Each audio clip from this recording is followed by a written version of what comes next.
urbana. Digamos que el país estaba representado en una cuadra, que además gozaba de mucho realismo. Se grababa en inmediaciones de lo que hoy es la Universidad de los Andes, allá en el sector de las aguas. Una comedia de carácter popular y podríamos decir que también costumbrista.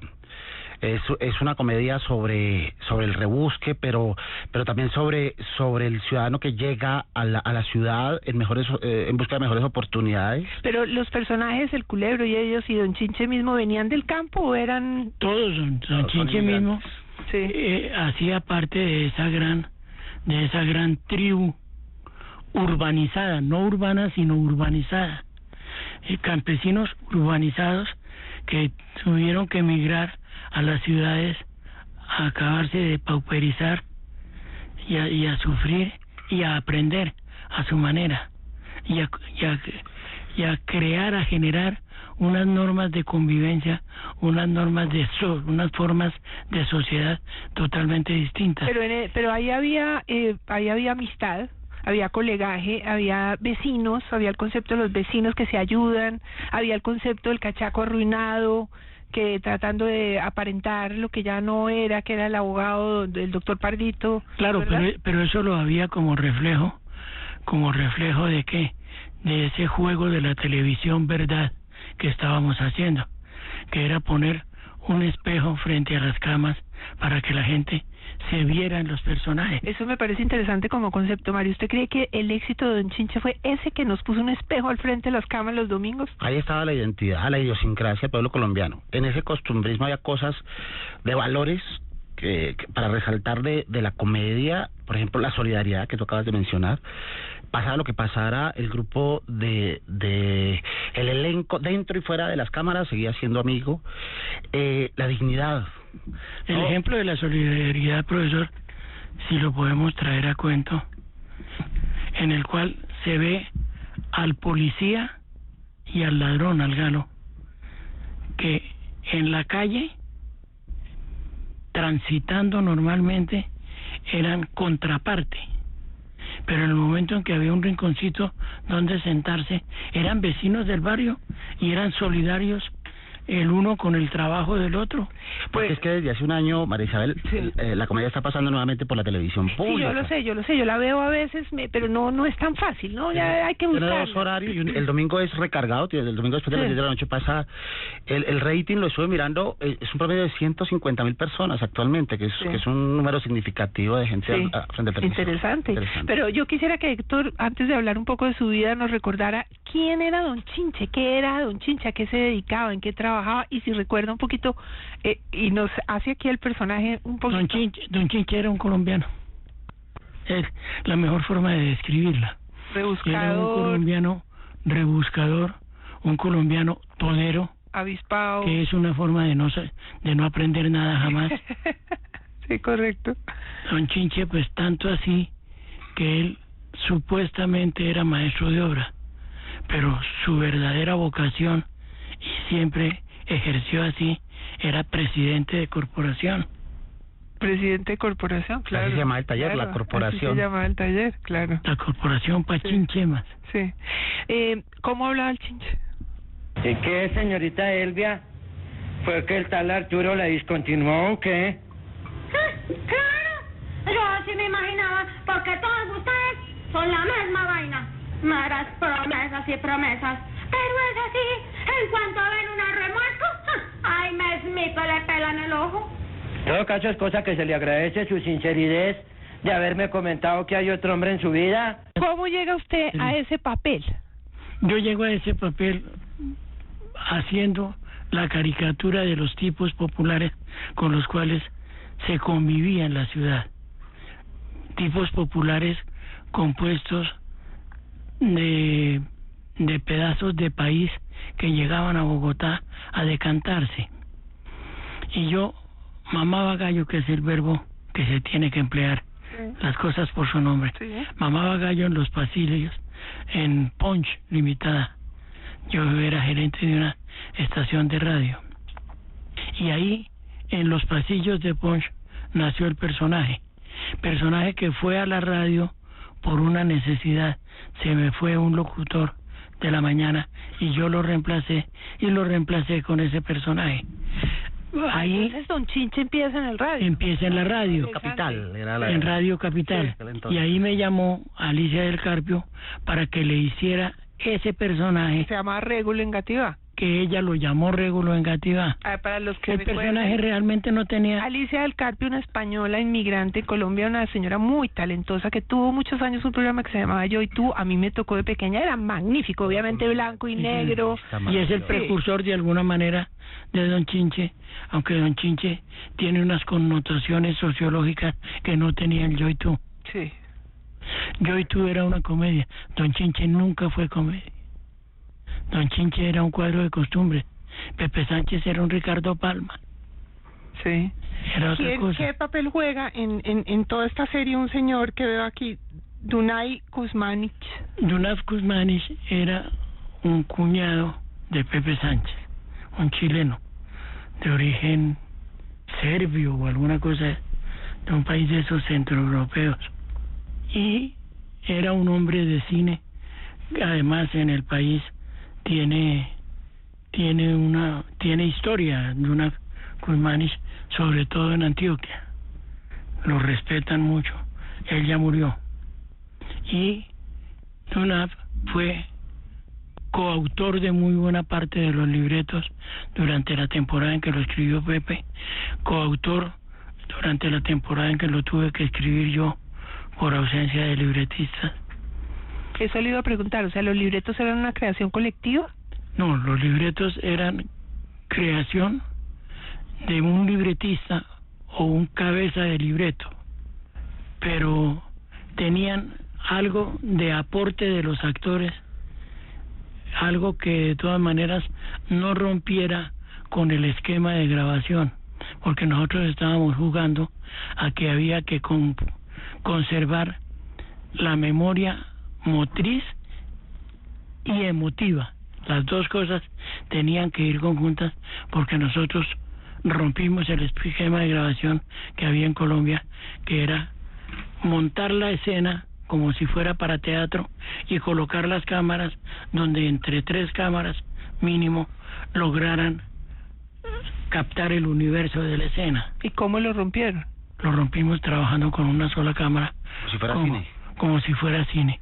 Y eso le dio ese Y eso es lo que hace, eso es lo que se hace hoy, Yo hoy en recuerdo día. que ustedes caminaban por la cuadra y pasaban muchas Esa cosas es otra ahí. cosa de la innovación que hizo Pepe Sánchez, y es que le dio a las escenografías, le dio realismo, y se hizo una especie de neorrealismo italiano. Todo el juego de cámaras era eso, y las paredes tenían unos códigos que la gente leía intuitivamente, y era que una pared gris salpicada con una pintura gris un poquito más oscura, otra hasta llegar al negro. Eso era, por ejemplo, la pared de una cárcel, porque eso era una forma de graficar la suciedad. Cuando llegamos nosotros con la cámara a la calle, y para colocar la cámara teníamos que con el pie retirar la basura, esa basura entró a ser parte de las texturas que estábamos No era transmitiendo. un montaje, era una cosa que Era realmente la estaba basura. ahí. Sí, La sí. televisión, en un capítulo, tenía que ver con unos chorizos. La televisión que estábamos haciendo nosotros en ese momento tenía olor. Increíble, increíble. Subconscientemente tú pasabas saliva con el chorizo Sí. que estaban mostrando en pantalla.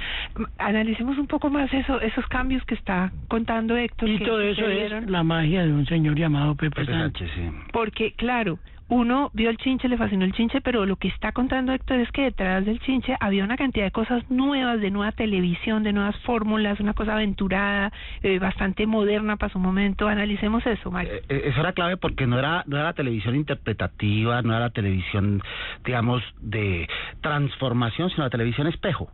Era poner la cámara y ver incluso los actores naturales, el sargento, el Santiaguito, el personaje que aparecía en la ventana, el curioso. Eso es típico de cómo involucramos lo que encontramos en el campo de grabación. ¿Cómo lo involucramos? Don Santiaguito, en la primera grabación, se metió de lambón, como se dice. ¿De verdad? ¿No era puesto por usted? En la ventana. ¿No era un extra? Y entonces había dos posibilidades, o decirle quítese, o decirle intégrese. Se le dijo intégrese. Maravilloso. Y después incluso pasó a otras series como esta, porque digamos su naturalidad, su naturalismo logró, digamos, penetrar tanto en el imaginario de los televidentes que sentían como propias pues esas narrativas. Esos valores de los que hablábamos, esa identidad, esa idiosincrasia, pero con ese tono humorístico desde la perspectiva, como lo decía Héctor, del mamagallismo, que era que es parte de nuestra impronta, parte de nuestra identidad, de tomar del pelo, pero sin perder la compostura.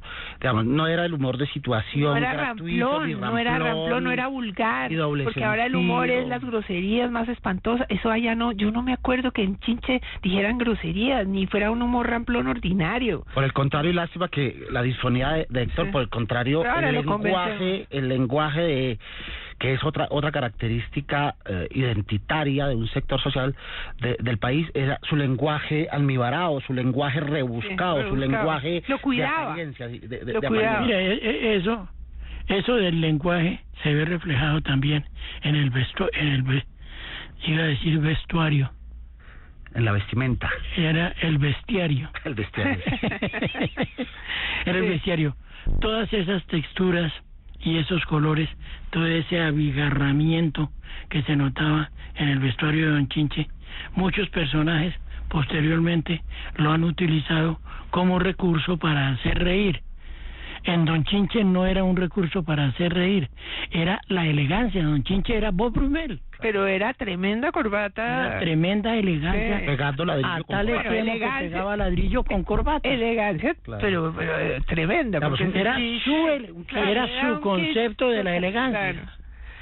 Don Chinche y lo mismo era en el hablar. Claro. Yo tengo una pequeña finquita en La Vega y muchas veces el administrador me hace sentir que estoy oyendo a Don Chinche por la forma de hablar, porque él pretende ser elegante en su forma de hablar y eso le hace atropellar un poco el idioma.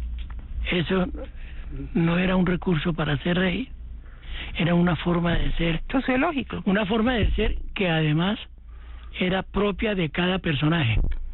Normalmente en una novela, cuando falla un actor o cualquier cosa, es fácil de pronto reemplazarlo cambiándole unas comas y 2 o 3 palabras, reemplazar al actor y otro de los personajes dice lo que tenía que decir. Que ya viene la señorita, eso lo dice Pedro, Luis o Juan. En Don Chinche, si tú analizas un segmento de diálogo, te vas a encontrar con que no hay la menor posibilidad de que Don Chinche diga un parlamento que le correspondía al Culebro, o que el Culebro diga un parlamento que le correspondía al doctor Pardito, porque los parlamentos salían de adentro. Claro. Ahora, Don Chinche era un perro con las mujeres, porque la señorita Elvia la tuvo... Sigue siendo. ¿Sí? No me atreví a preguntar. A pesar de la fonía. A la señorita Elvia recuerdo que la tuvo muy entusiasmada hasta el último capítulo. O sea, cuando el Chinche se acaba, usted no se casó con la señorita Elvia. Eso no quedó... Sí, nos casamos. ¿Se casaron? Claro.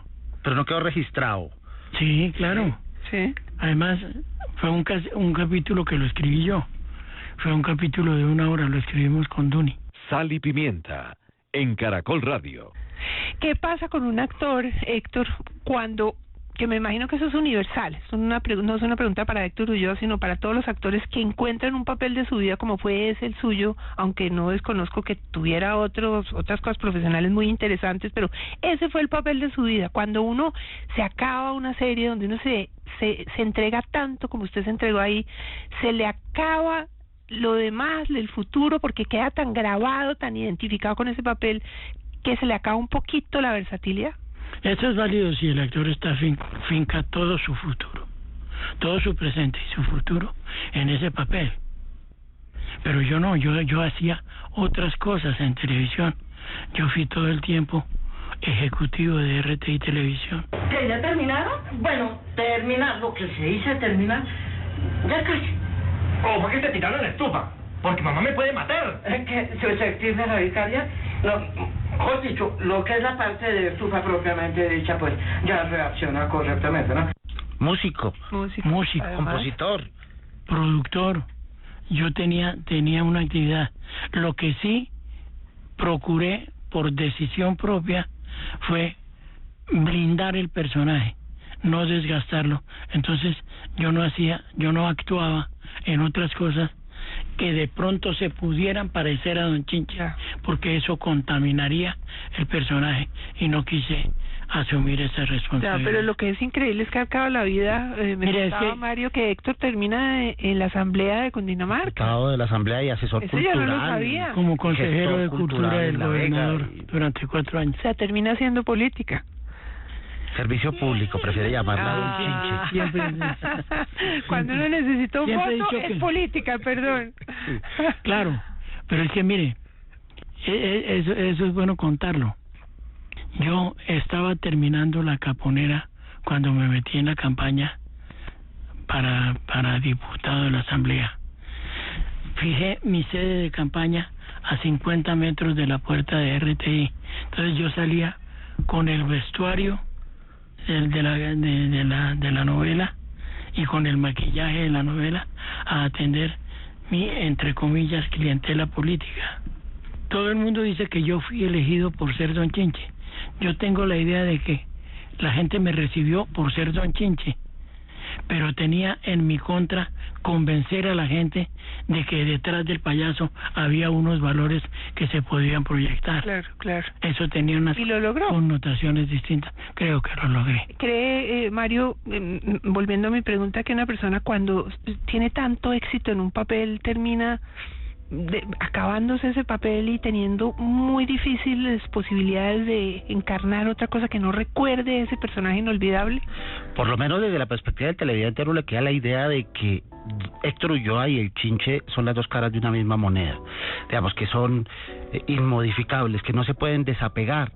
Lo que uno siente al conocer al personaje en la televisión y al conocer al personaje es que están tan imbricados, tan interrelacionados, que son inseparables. Voy a dar un ejemplo.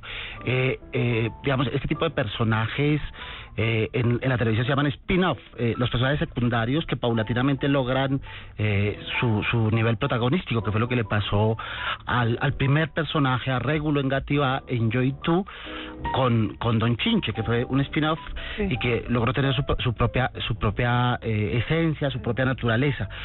Y el público llegó a identificar lo que hoy por hoy siguen, y uno lo veía, por ejemplo, en la entrega de los premios, y me imagino que le pasa en la calle, que lo sigue identificando como el personaje que es con el que se dio a conocer. Eso no desdice de la versatilidad de la que hablaba Héctor, porque pues también participó en otras series, La Fuego Verde, La Caponera, etcétera, aparte de todas sus demás actividades, como ¿quién no recuerda 5 centavitos, la canción que en voz de Pacheco, por ejemplo? ¿Quién no recuerda eso en la televisión, al aire? Pero digamos que desde el punto de vista artístico, desde el punto de vista del imaginario, sí quedó esa impronta de Héctor Ulloa asociada a Don Chinche y en esa lógica de spin-off. También a Don Chinche le pasó que fue un spin-off para muchos actores. Uno mira esa nómina. Dame cuenta de eso porque tenemos que ir a un corte de comerciales. Analizamos eso y analizamos también qué siguió después en materia de programas semejantes que hubieran capturado la idiosincrasia del pueblo colombiano como hizo esa famosa serie de televisión. Ya regresamos.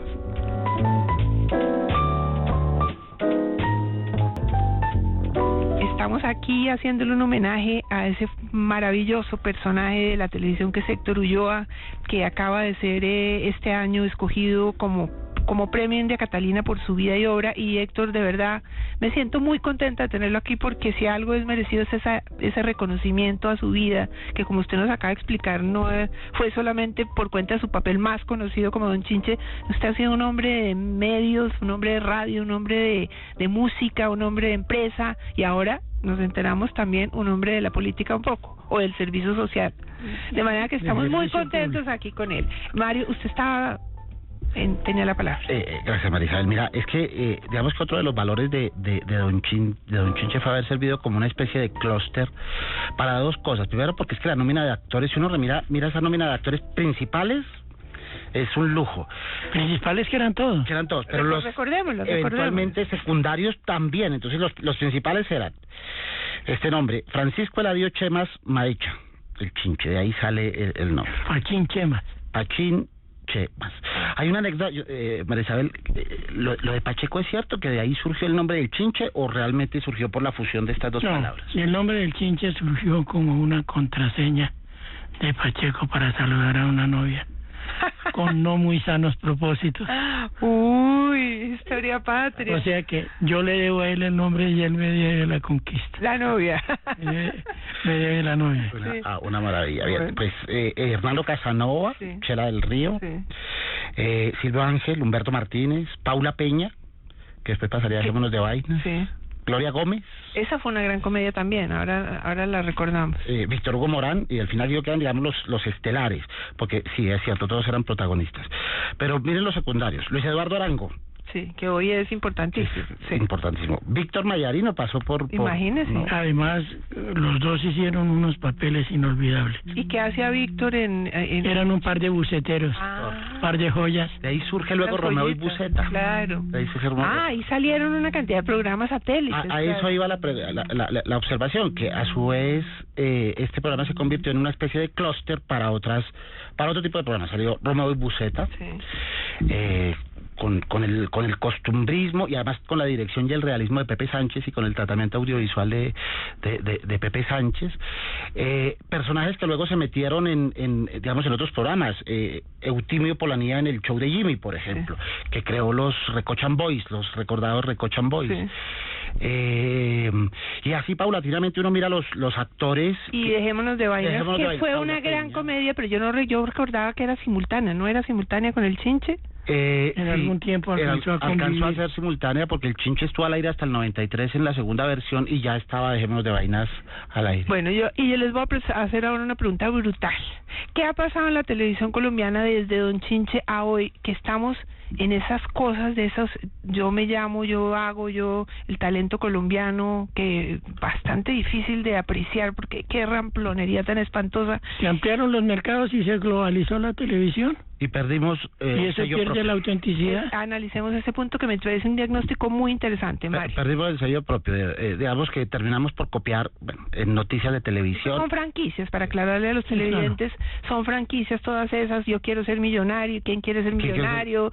Yo me llamo, esos son franquicias que compra los canales privados y se dedican a hacer en Colombia lo que hacen en otros países. Formatos adquiridos que aquí se reproducen. Pero pasó lo mismo con el humor, lamentablemente, con los programas de llamado humor. Lo que se compran son formatos e incluso se compran libretos y luego se adaptan acá. Pero Sábados Felices es un programa criollo. Por eso mantiene su vigencia, por eso es imbatible. Que nació en como eso. Operación Jaja. Cooperación, jaja, claro.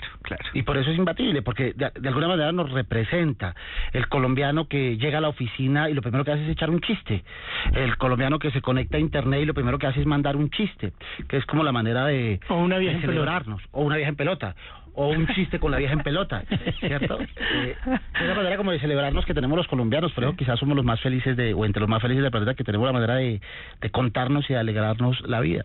Pero lamentablemente perdimos en esa globalización, en esa apertura, porque terminamos copiando el modelo de comedias estadounidense, un humor muy de situación, Pongamos digamos. ejemplos, como cuál serie. Ay. Es que yo hace mucho tiempo no me engancho, Héctor, con una serie colombiana.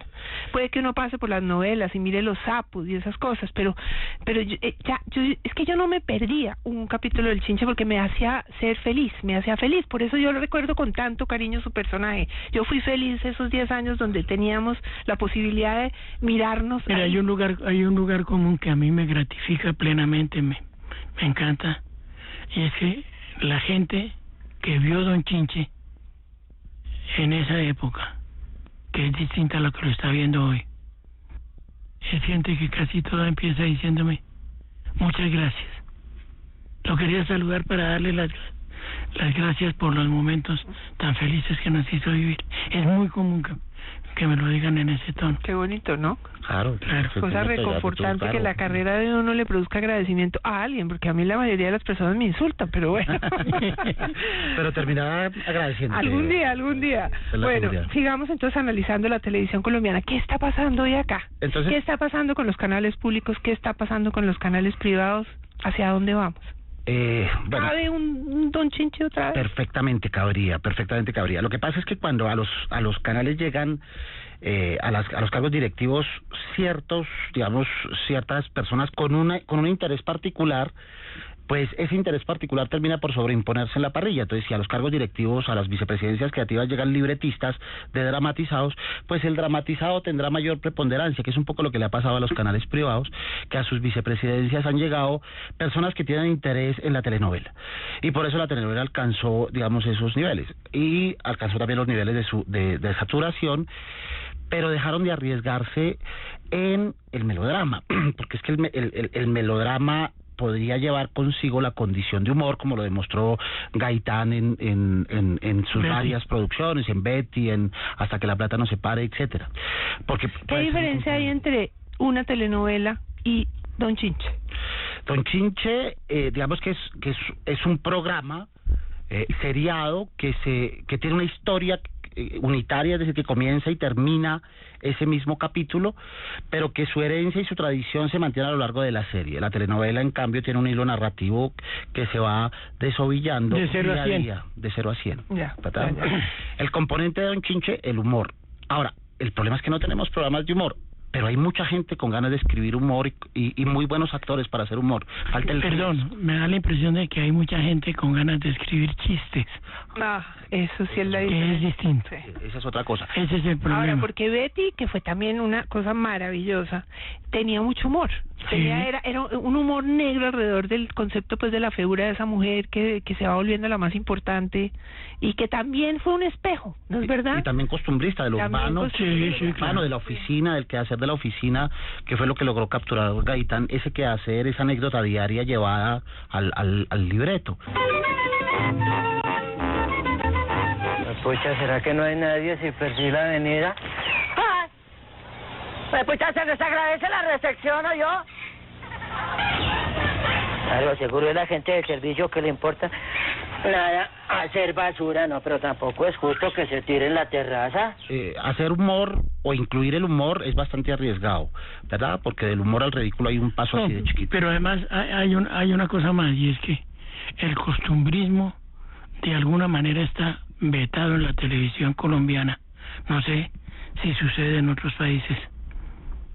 Por un hecho, y es la globalización de los mercados. Claro, Tú no puedes producir algo que no puedes exportar. Por dicho, yo fui la gloria de este país cuando hacíamos una televisión de parroquia. O sea, ganábamos sueldos de parroquia. Hoy en día los mercados están multiplicados por miles y millones de televidentes. Lo que quieres decir es que Entonces los mercados tienen que diseñar crecieron la hacia televisión afuera. para atender a esos mercados. Y entonces un Don Chinche de pronto no funciona en Miami, así de claro, pues, y de crudo. De pronto no funcionaría, yo no sería tan escéptico. Pero Betty funcionó en el mundo entero. Funcionó en el mundo entero con unas pequeñas adaptaciones. Se ha dado por comparar, y me parece que ese es un honor, comparar a Don Chinche con el Chavo, ¿verdad? El vecindario y demás, pues con tratamiento... ¿Un honor para quién? Para los dos. mutuamente porque aparte que los dos comienzan por Che, digamos que era como esa narrativa del humor en el vecindario, en el barrio, en la esquina del ciudadano del común. Pero digamos que muchas de las cosas que pasan en el Chavo y que nos siguen enamorando y que siguen enamorando a América Latina son muy costumbristas, son muy particulares de México, y un poco también lo que buscan las audiencias es ver, y ese es el éxito de internet y de los blogs y demás, es ver cómo viven en lo particular las gentes en otra parte distinta, en otro lugar o en otra geografía. A mí me parece que valdría la pena arriesgarse. Hay un miedo al riesgo y yo no descartaría ni el costumbrismo. Pero cuando usted dice que hay un miedo al riesgo, estamos hablando del humor, porque yo no tengo duda de que el humor es uno de los géneros más difíciles que tiene cualquier medio. Hacer humor escrito, hacer humor hablado, hacer humor en el radio. Sí. Es un programa como La Luciérnaga, que es fabuloso, que no ha podido ser imitado, pero es un programa que tiene humor inteligente, claro, ¿no? Hablaríamos del humor como relato de lo que somos, digamos, del humor colombiano, de lo que significa ser colombiano, no de los chistes, como dice Héctor, sí, de situación, sino del humor de lo que significa lo que somos. Burlarse uno de uno mismo, que eso era un poco lo que decía Héctor, que hacía el señor vestido con esas corbatas tan estrafalarias, tratando de hablar mejor de lo que le correspondía por su nivel, claro. ¿Es verdad? Es verdad, y entonces en ese sentido lo que valdría la pena mirar es si en otros horarios, ¿no? Que no sea el prime, le apostáramos a las narrativas de los modos de decir colombiano, de los modos de ser colombiano, pero por la vía del humor. Sal y Pimienta, en Caracol Radio. Hay un problema, si me permiten, y es que de todas maneras nosotros tendríamos, para poder hacer humor costumbrista y proyectarlo internacionalmente, tendríamos que entrar a un mercado ya colonizado, porque es que cualquiera diría, nosotros no somos capaces de hacer costumbrismo, pero ¿por qué nos tragamos entero todo lo que producen en México? Porque ya colonizaron. No en balde, México fue la cabeza de la televisión en el mundo de habla hispana. Me da la impresión de que Venezuela se estancó. Sí, se quedó un poco. Industrialmente sigue produciendo mucho, pero digamos que en su narrativa y en sus temas se quedó. Porque en un momento dado la televisión venezolana los había colonizado también. Claro, la brasileña, la venezolana, sí, y la mexicana. Sí. Y hoy pues está compitiendo en ese nivel, pues sí, de igual a igual. Hay una cosa, Mario, que a mí me ofende un poco de los canales privados, y es que ellos compiten entre sí imitándose. Claro. O sea, cuando sale una cosa como Yo Me Llamo y funciona, porque fue divertido, a mí me gustó, digamos, la primera etapa, ya la segunda no la estoy viendo. Entonces RCN, en lugar de inventarse otra cosa, entonces trata de hacer lo mismo, distinto, pero lo mismo. Eso cómo funciona, porque estamos tan encadenados en el talento, en los conceptos de los nuevos programas. Es la apuesta al éxito seguro, ir sobre seguro, si esto funciona en otro lado, al rating fácil, por decirlo de alguna manera, a lo que ya está hecho y que tiene que vender. Por otro lado, digamos que tiene que ver con la escasez de oferta televisiva. Yo creo que estos dos canales se verían más exigidos si aquí hubiera mayor oferta, si hubiera alternativas, mayor competencia. Esperamos que muy pronto el gobierno reabra la posibilidad de tener más canales, ¿no? Y del tercero y del cuarto, y que el lío de la frecuencia se solucione, y que haya 8, que haya 10 de producción y más y que el problema no sea que el Estado cuidando a ver si hay oferta de la torta o no hay oferta. Eso, cada empresario, cada persona que quiera asumir un riesgo, como usted dice, necesitamos más riesgos. Sí. La empresa privada no necesita quien la defienda. La empresa privada se defiende sola. Lo que hay que defender es el interés público, la televisión pública, los temas públicos, los personajes públicos como Héctor, que forman parte de nuestro historial. ¿Verdad? ¿Y Héctor tiene una hora para volver a la televisión? No, realmente no. De pronto alguien que nos esté escuchando Cuando me dijo que estaba haciendo, le dije, nada, estoy descansado, estoy realmente jubilado. Es alguien importante. En fin, les algo. Dije, ¿cómo así? Dijo, sí, en cualquier momento timbran en tu casa y se oye el grito de tu mujer.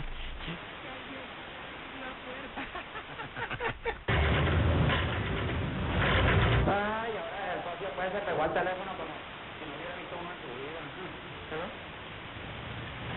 Disculpe, mi princesa de Oriente, en vistas de que no pudimos compartir la hora del condumio, ¿sería que su persona me podrías conceder una entrevista en este momentico? ¿Qué? No, con muchas órdenes, mi reina mora. No, pero claro, voy volado. Ok. Socio, la tengo en roleta, oiga. Imagínese, socio, que me dice que no, que si puede venir un momentico, que es que lo necesito para una vaina. Eso está fantástico, Mario. En la actualidad, ¿usted qué ve de talento importante en la televisión colombiana? Y estoy hablándole de todo, de la pública, la privada. ¿Cómo estamos a nivel de noticieros? ¿Cómo estamos a nivel de telenovelas? ¿Será que ya... arranca una nueva serie de Pablo Escobar, si es que cuando este programa salga al aire no ha arrancado, pero ya está a punto de salir del horno? Tengo entendido que va a ser una cosa muy bien hecha, con personajes realmente muy bien escogidos, porque aparece Galán, aparece Lara, en fin. Pero ¿usted qué está viendo ahí? Varias cosas. En los noticieros ya sintieron la fatiga de los públicos, de las audiencias, y se están poniendo las pilas. Lo que hizo RCN al contratar a Rodrigo Pardo me parece que es un acierto para las audiencias. Yo no sé si para la empresa o para los periodistas, pero ya los cambios se están viendo. En Caracol Noticias, digamos que los noticieros con esa despolitización en la que están empleados, con la contratación de estos directores contaminados en el presente, hacen que uno pueda guardar esperanza.